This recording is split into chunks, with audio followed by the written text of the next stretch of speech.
Στο σημερινό βίντεο θα μιλήσουμε για ένα πολύ ενδιαφέρον επιστημονικό paper με τον τίτλο The Quantum Rock Paper Scissors Lizard Spook Show, όπου οι συγγραφείς προσπαθούν να κάνουν κάτι πραγματικά πρωτότυπο, να πάρουν ένα απλό καθημερινό παιχνίδι, όπως το πέτρα-ψαλίδι χαρτί, και να το μεταφέρουν στον κόσμο της κουβαντικής πληροφορίας και των κουβαντικών υπολογιστών. Μέσα από αυτό το παιχνίδι, οι ερευνητές δείχνουν πώς λειτουργούν βασικές ιδέες της κουβαντικής υπολογιστικής, όπως η υπέρθεση, η κουβαντική διεμπλοκή και ο αλγόριθμος του Grover. Ταυτόχρονα συνδέουν το παιχνίδι με βαθιές έννοιες της κουβαντικής φυσικής, όπως η μη τοπικότητα και το παράδοξο του Χάρντι.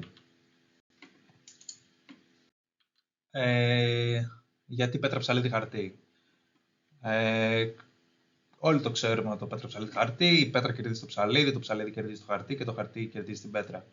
Αυτό δημιουργεί έναν κυκλικό ανταγωνισμό, χωρίς απόλυτο νικητή, δηλαδή δεν υπάρχει μια στρατηγική που πάντα κερδίζει. Αν παίζεις πάντα πέτρα, ο αντίπαλος θα παίξει χαρτί και θα σε νικήσει. Άρα η καλύτερη στρατηγική είναι η τυχαία επιλογή.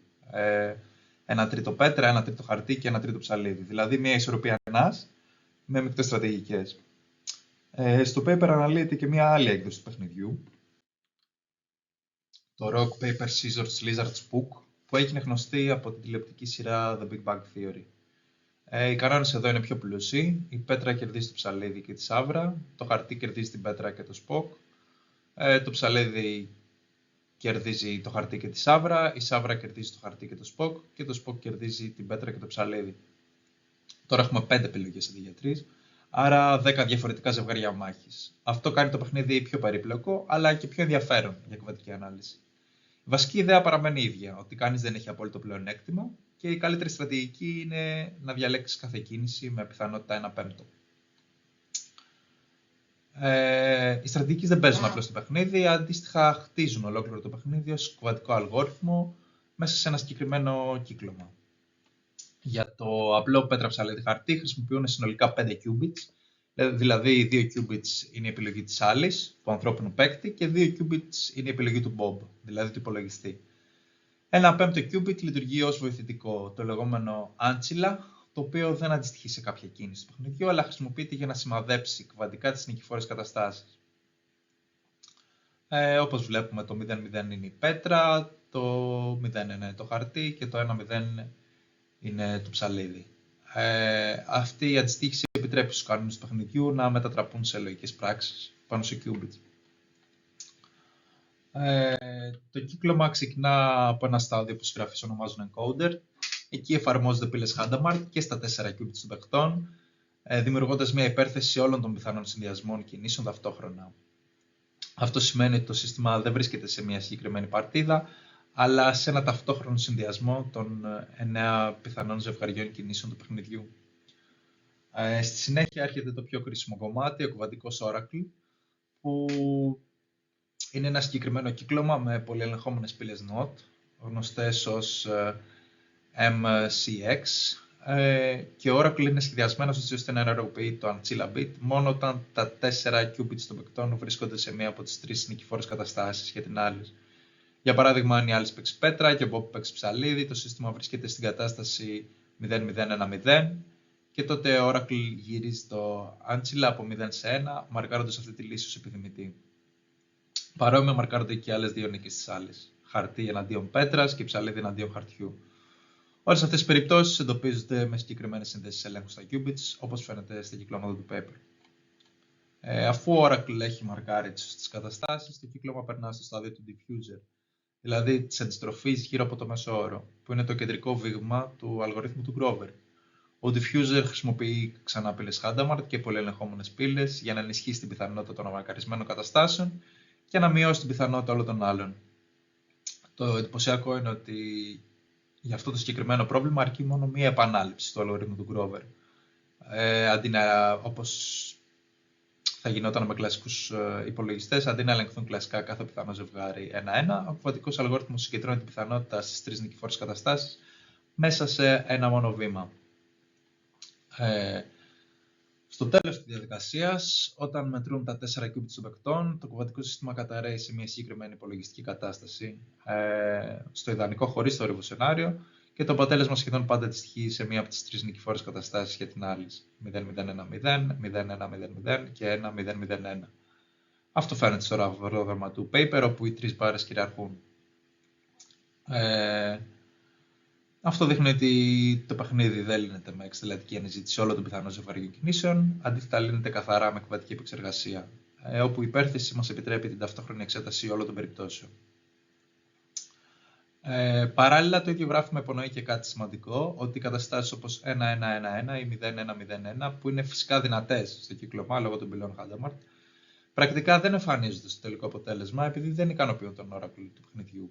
Στην πράξη όμως, λόγω κβαντικού θορύβου, παρατηρούνται μικρές αποκλίσεις από το ιδανικό, δηλαδή πολύ χαμηλές αλλά μη μηδενικές πιθανότητες για λάθος καταστάσεις.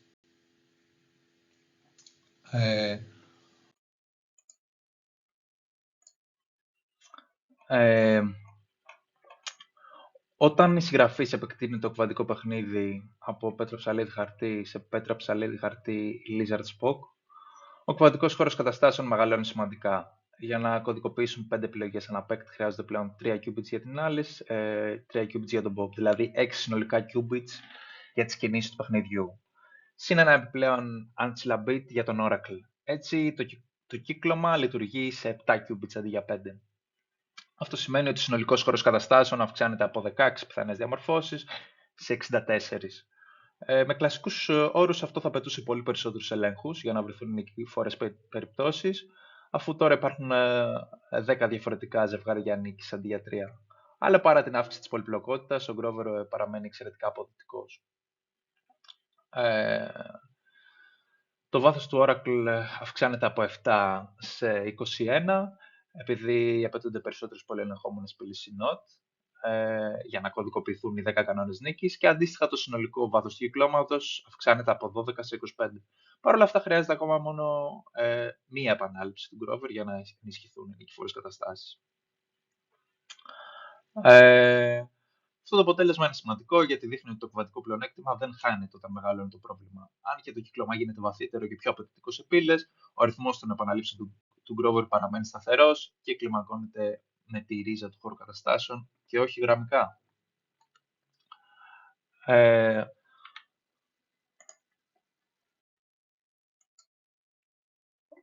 Σε αυτό το σημείο το paper στρέφεται στο ρεαλισμό των σημερινών κβαντικών υπολογιστών. Οι συγγραφείς δεν μένουν στη θεωρία του Grover, αλλά προσομοιώνουν το κύκλωμα με κβαντικό θόρυβο, αντίστοιχο με αυτόν που έχουν οι σύγχρονες NISQ συσκευές.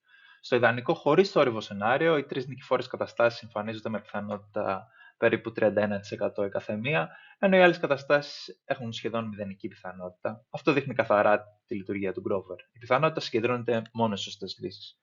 Όμως, όταν προστίθεται ρεαλιστικό θόρυβος, η εικόνα αλλάζει. Οι πιθανότητες των σωστών καταστάσεων πέφτει γύρω στο 9%, ενώ οι λάθος καταστάσεις αρχίζουν να εμφανίζονται αρκετά συχνά. Αυτό σημαίνει ότι ο θόρυβος θολώνει τη διάκριση μεταξύ σωστών και λανθασμένων αποτελεσμάτων. Οι συγγραφείς αποδίδουν αυτό κυρίως στα σφάλματα των CNOT και των πολυελεγχόμενων MCX πυλών που χρησιμοποιούνται στον Oracle. Όσο πιο βαθύ γίνεται το κύκλωμα, τόσο περισσότερο συσσωρεύεται το σφάλμα. Το συμπέρασμα είναι ότι ο αλγόριθμος λειτουργεί θεωρητικά, αλλά η σημερινή κβαντική τεχνολογία περιορίζει την αξιοπιστία του στην πράξη. Γι' αυτό προτείνονται λύσεις όπως βελτιστοποίηση κυκλωμάτων, τεχνικές error mitigation και έξυπνο post-processing. Τώρα, στο τελευταίο μέρος του paper, οι συγγραφείς κάνουν μια μεγαλύτερη σύνδεση με τα θεμέλια της κβαντικής φυσικής και ειδικότερα με τον παράδοξο του χάρτη. Ένα από τα πιο καθαρά παραδείγματα κβαντικής μη τοπικότητας, χωρίς ανισότητες τύπου Bell. Η βασική ιδέα του Hardy εκφράζεται μαθηματικά μέσω ενός συνόλου συνθηκών πιθανοθήτων που δεν μπορούν να ικανοποιηθούν ταυτόχρονα από καμία τοπική κλασική θεωρία, αλλά μπορούν να ικανοποιηθούν από την κβαντική μηχανική. Στο paper υιοθετούν την τυπική μορφή των σύνθηκων Hardy, δηλαδή υπάρχει μη μηδενική πιθανότητα να παρατηρηθεί ο συνδυασμός των αποτελεσμάτων α1 και β1.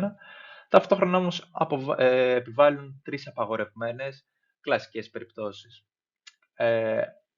Αυτές οι τρεις εξώσεις λένε ότι οι συγκεκριμένοι συνδυασμοί μετρήσεων δεν πρέπει να εμφανίζονται καθόλου σε μια τοπική θεωρία. Η αντίφαση του Hardy προκύπτει επειδή η πρώτη εξίσωση επιτρέπει ένα αποτέλεσμα με θετική πιθανότητα, ενώ οι τρεις επόμενες το καθιστούν αδύνατο κλασικά. Κάτι που όμως η κβαντική μηχανική επιτρέπει. Οι συγγραφείς δείχνουν ότι το παιχνίδι μπορεί να χαρτογραφηθεί σε μια ανάλογη λογική δομή. Στα διαγράμματα του paper απεικονίζουν τις σχέσεις νίκης-ήττας ως ένα κλειστό κύκλο αντισυμμετρικών συσχετήσεων, όπου η κάθε επιλογή αποκλείει κάποιες εκβάσεις και επιτρέπει συγκεκριμένες άλλες. Αυτή η δομή αντιστοιχεί ενοιολογικά στους πίνακες πιθανότητων του χάρτη. Δηλαδή, υπάρχουν απαγορευμένες εκβάσεις παιχνιδιού που μοιάζουν με τις μηδενικές πιθανότητες παραπάνω, αλλά το συνολικό μοτίβο παραμένει συνεπές, όπως ακριβώς στις κβαντικές συσχετήσεις. Για να το κάνουν πιο συγκεκριμένο, οι συγγραφείς εισάγουν στο κεφάλαιο 7 την έννοια της κυκλικής μη μεταβατικότητας, την οποία εκφράζουν με αυτήν εδώ την αντισυμμετρική συνθήκη. Αυτή η σχέση δεν μπορεί να αναχθεί σε καμία γραμμική ιεραρχία, όπως ακριβώς και οι συσχετήσεις του χάρτη δεν μπορούν να περιγραφούν από τοπικές κρυφές μεταβλητές. Επιπλέον, στο paper συνδέουν αυτή τη δομή με μια γενικευμένη μορφή μη τοπικών συσχετήσεων αυτού του τύπου, που δείχνει ότι τα αποτελέσματα των δύο παικτών δεν είναι ανεξάρτητα, αλλά συσχετισμένα, με τρόπο που δεν επιτρέπει κλασική παραγοντοποίηση, ακριβώς όπως στις κβαντικές καταστάσεις διαπλοκής. Έτσι, οι συγγραφείς προτείνουν ότι το παιχνίδι μπορεί να ειδωθεί ως ένα ενοιολογικό μοντέλο μικρής κλίμακας για μη τοπικές δομές. Δεν παραβιάζει ρητά μία ανισότητα Bell, αλλά αναπαράγει τον ίδιο τύπο κυκλικής μη κλασικής λογικής που συναντάμε στο παράδοξο του Χάρντι. Συνολικά, το paper μας δείχνει κάτι πολύ περισσότερο από το πώς να παίξουμε πέτρα ψαλίδι χαρτί σε ένα κλασικό υπολογιστή. Χρησιμοποιεί ένα απλό παιχνίδι ως ένα παράθυρο για να κατανοήσουμε τι μπορούν και τι δεν μπορούν ακόμη να κάνουν οι κβαντικοί υπολογιστές. Από τη μία πλευρά, οι συγγραφείς αποδεικνύουν ότι ο αλγόριθμος του Grover μπορεί να εφαρμοστεί με κομψό τρόπο σε στρατηγικά προβλήματα. Ακόμη και όταν το παιχνίδι μεγαλώνει, ο κβαντικός αλγόριθμος παραμένει αποδοτικός και χρειάζεται μόλις μία επανάληψη για να εντοπίσει τις νικηφόρες καταστάσεις. Αυτό δείχνει ότι η κβαντική αναζήτηση κλιμακώνεται καλά και μπορεί να γενικευτεί σε πιο σύνθετα προβλήματα.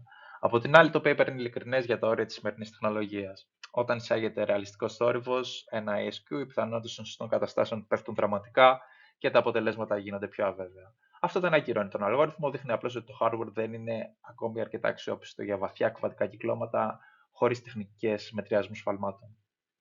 Ταυτόχρονα οι συγγραφείς πηγαίνουν ένα βήμα παραπέρα, συνδέοντας το παιχνίδι με θεμελιώδεις έννοιες της κβαντικής φυσικής, όπως το παράδοξο του χάρτη και την τοπικότητα.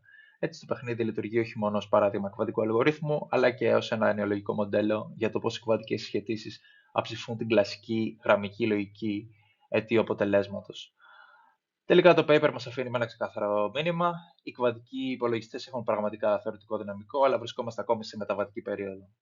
Χρειάζονται καλύτερα qubits, πιο αποδοτικά κυκλώματα και ισχυρότερες τεχνικές διόρθωσης σφαλμάτων για να περάσουμε από εντυπωσιακές επιδείξεις σε αξιόπιστες πρακτικές εφαρμογές. Μέχρι τότε, ακόμα ένα απλό παιχνίδι όπως το πέτρα ψαλίδι χαρτί μπορεί να μας βοηθήσει να καταλάβουμε πώς σκέφτεται και πώς λειτουργεί ο κουβαντικός κόσμος. Ευχαριστώ πολύ.